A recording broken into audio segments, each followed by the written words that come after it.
खुल के सामने भी आ रही है। ठीक, तो 27 पर बीजेपी आगे, हिमाचल में कांग्रेस पार्टी आगे बढ़ चुकी है और रुझानों में जो वो जादुई आंकड़ा है 35 सीट का, उसके आगे निकल चुकी है कांग्रेस पार्टी। देखना है कि यहां से क्या कोई फेरबदल होता है। अभी 40 मिनट के करीब की काउंटिंग जो है गिनती वोटों की वो पूरी हुई है। हिमाचल में एक जबरदस्त एज जो है आपको दिखाई देने लगा है कांग्रेस पार्टी के फेवर में, और बिल्कुल उसके उलट गुजरात में दिखाई दे रहा है। 126 भाजपा, 47 कांग्रेस। आम आदमी पार्टी की एक सीट अभी और बढ़ी है ट्रेंड्स में। यह देखना होगा कि यह कौन सी सीट है। और इसके अलावा आप अलग अलग सीट का भी, हमारी नीचे ब्रेकिंग न्यूज जो चल रही है उसमें आपको पता चलता रहेगा। गोपाल इटालिया ही आगे हुए हैं, अब उन्हीं की सीट ये ऐड हुई है। बिल्कुल, तो वही जो हम चर्चा कर रहे थे कि कहीं ना कहीं गोपाल, देखिए प्रदेश अध्यक्ष है, पाटीदार का भी एक बहुत बड़ा चेहरा है। अगर आम आदमी पार्टी गोपाल इटालिया को मतलब आगे कर रही है तो कोई ना कोई तो वजह होगी इसके पीछे। और वहां पर दो गोपाल इटालिया वाली जो सीट है, मैंने जैसे पहले बताया वो बोटाल से लड़ना चाहते थे, लेकिन वाली जो सीट है नहीं, आपके ऑडियो में कुछ प्रॉब्लम है, मैं अभी आता हूं मैं आपके पास। तो हम गोपाल इटालिया की बात कर रहे हैं, पीछे हो गए थे अभी अपनी सीट से, आगे अब आ चुके हैं। 4 सीटों पर आम आदमी पार्टी अब लीड लेती हुई हमें दिखाई दे रही है। 127 और 46 ये गैप आपको दिखाई दे रहा है दोनों पार्टियों के बीच में। गोपाल इटालिया कतारगाम से अब लीड करते हुए दिखाई दे रहे हैं। और एक बार फिर गैप हिमाचल में थोड़ा कम हुआ है, 30 पर भाजपा आ गई है, 34 पर कांग्रेस है और 2 अन्य हैं, यानी ये इंडिपेंडेंट भी हो सकते हैं, ये बागी भी हो सकते हैं किसी एक पार्टी से जुड़े हुए। ये अभी देखना होगा कि ये 2 जो हैं ये कौन है। लेकिन गुजरात में कोई सस्पेंस और कोई सरप्राइज जो है वो इस वक्त आपको दिखाई नहीं दे रहा है। महसाना में देखें 11 पर बीजेपी, 5 पर कांग्रेस आगे चल रही है। पंचमहल में 12 पर लीड कर रही है, 13 रुझान है, 12 पर आगे चल रही है बीजेपी, 1 पर कांग्रेस है। वडोदरा में भी एक तरफा, 10 में से 9 में भाजपा आगे चल रही है।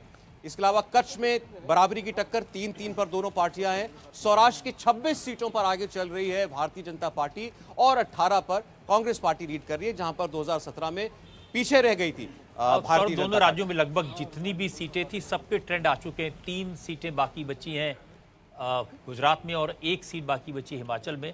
तो लगभग गुजरात का जो स्थिति है वो तो साफ है, हिमाचल में आगे पीछे हो सकता है।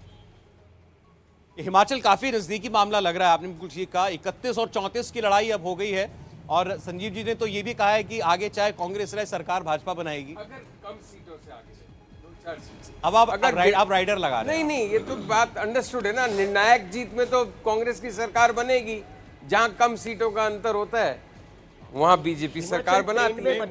यही जो परिस्थिति है 34-31 वाली, 34-31 में 2 अन्य कौन है? अगर वो 34-31 में बीजेपी को मानता हूँ। देखिए इसमें एक जो बड़ी रोचक बात है कि जो हिमाचल में भाजपा के बागी हैं वो कह रहे हैं कि हम जीते तो भाजपा की सरकार बनाएंगे, कांग्रेस के बागी ऐसा भरोसा नहीं दे रहे हैं। तो शायद संजीव जी उसी तरफ इशारा कर रहे हैं। पोरबंदर से अर्जुन मोटवाटिया आगे चल रहे हैं।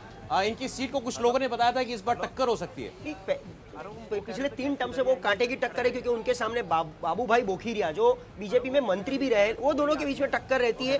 2017 में वो कोई और रीजन से हारे थे और वो कम्युनिटी जो मेयर समाज से आते हैं वो दोनों का बंटवारा होता है। लेकिन इस बार डेफिनेटली अर्जुन भाई, क्योंकि पिछले 5 साल से प्लस कांग्रेस में जो गुटबंदी है गुजरात कांग्रेस में, उनमें से एक नेता है अर्जुन मोटवाड़िया, जो पिछले 6 महीने से अपनी ही सीट पे मेहनत कर रहे थे, कहीं और नहीं, अपनी सीट पे बहुत मेहनत कर रहे थे। तो हो सकता है उसका भी एक रिजल्ट। अब तो जिग्नेश मेवानी भी आगे हो गए, तो जिग्नेश मेवानी, हार्दिक पटेल, अल्पेश ठाकुर तीनों अपनी अपनी सीटों पर आगे चल रहे हैं। हज फैक्टर HAJ जो लास्ट टाइम काम किया था, हार्दिक, अल्पेश और जिग्नेश, जो कांग्रेस को कहीं बेनिफिट मिला था, इस बार बीजेपी की है।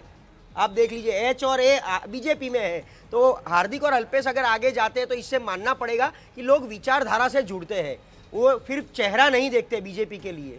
हिमाचल से आप देखिए, एक मिनट मनोज जी, 1 मिनट जरा आप ऊपर देखिए हिमाचल, अगर आप उसी ओर इशारा कर रहे थे, बिल्कुल बदल गई परिस्थिति। 37 पर अब आगे बीजेपी हो गई है, 29 पर कांग्रेस। और ये हमेशा हिमाचल का लास्ट आने के रिजल्ट आने तक आप देखिएगा, क्योंकि वहां पे कम मार्जिन से लोग जीतते हैं, 200, 400 और 1000 और 2000 वोटों का वहां पे मार्जिन रहता है, इसलिए उसमें ट्रेंड में बदलाव काफी दिखेगा। एक और इंटरेस्टिंग खबर, गोधरा से बीजेपी आगे चल रही है। सीके राहुल जी वहां से, और ये भी कंट्रोवर्शियल फिगर हैं, वो व्यक्ति हैं जिन्होंने बताया था बिल्किस बानो के जो दोषी थे, जिनको बाहर जो छूटे थे, वो संस्कारी ब्राह्मण थे, इसको बहुत बड़ा मुद्दा बनाया गया चुनाव में। और भी, और दूसरा 2017 में राज्यसभा में जो एक साथ 14 कांग्रेसी एमएलए ने रिजाइन किया था, उसमें से सीके राहुल जी एक थे। वो 14 को टिकट दिया, सिर्फ 2 या 3 लोग जीते थे 17 में, उनमें से सीके राहुल जी एक है। लोएस्ट लीड उनकी थी लास्ट टाइम भी 250 की लीड थी ना? 248।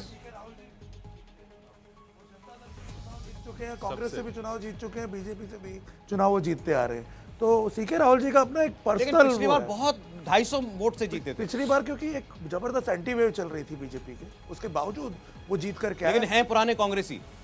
वो जनता दल में भी जनता रह दल, चुके हैं, वो कई पार्टियां बदल चुके हैं अब तक। तो सीके राहुल जी गोधरा से आगे चल रहे हैं, भुज से बीजेपी आगे, अमरेली से कांग्रेस पार्टी आगे चल रही है। हिमाचल में सारी सीटों के ट्रेंड्स आ चुके हैं अब 68 के 68 ट्रेंड्स, 37 पर भाजपा, 29 पर कांग्रेस, 2 पर अन्य। लेकिन जैसा अभी सभी ने बताया कि बहुत कम मार्जिन से यहां पर हार जीत तय होगी, तो यह आंकड़ा अभी भी बदल सकता है। अब और से अगर 2-4 संजीव जी मिनट की पहले बात आगे हिमाचल कांग्रेस में जो कांग्रेस